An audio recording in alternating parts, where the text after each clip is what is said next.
யாருக்கும் தவறுகள் செய்தேனோ, எவருக்கும் துன்பம் தந்தேனோ, கூறுங்கள் அன்பு தோழர்களே, குறைகள் இருந்தால் கூறுங்கள்.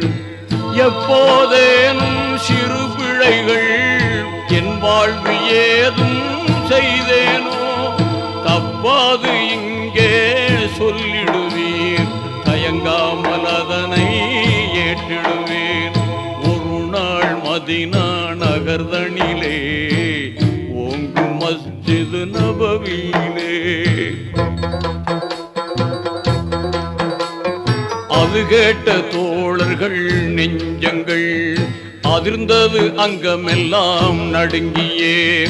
அது கேட்ட தோழர்கள் நெஞ்சங்கள் அதிர்ந்தது அங்கமெல்லாம் நடுங்கியே.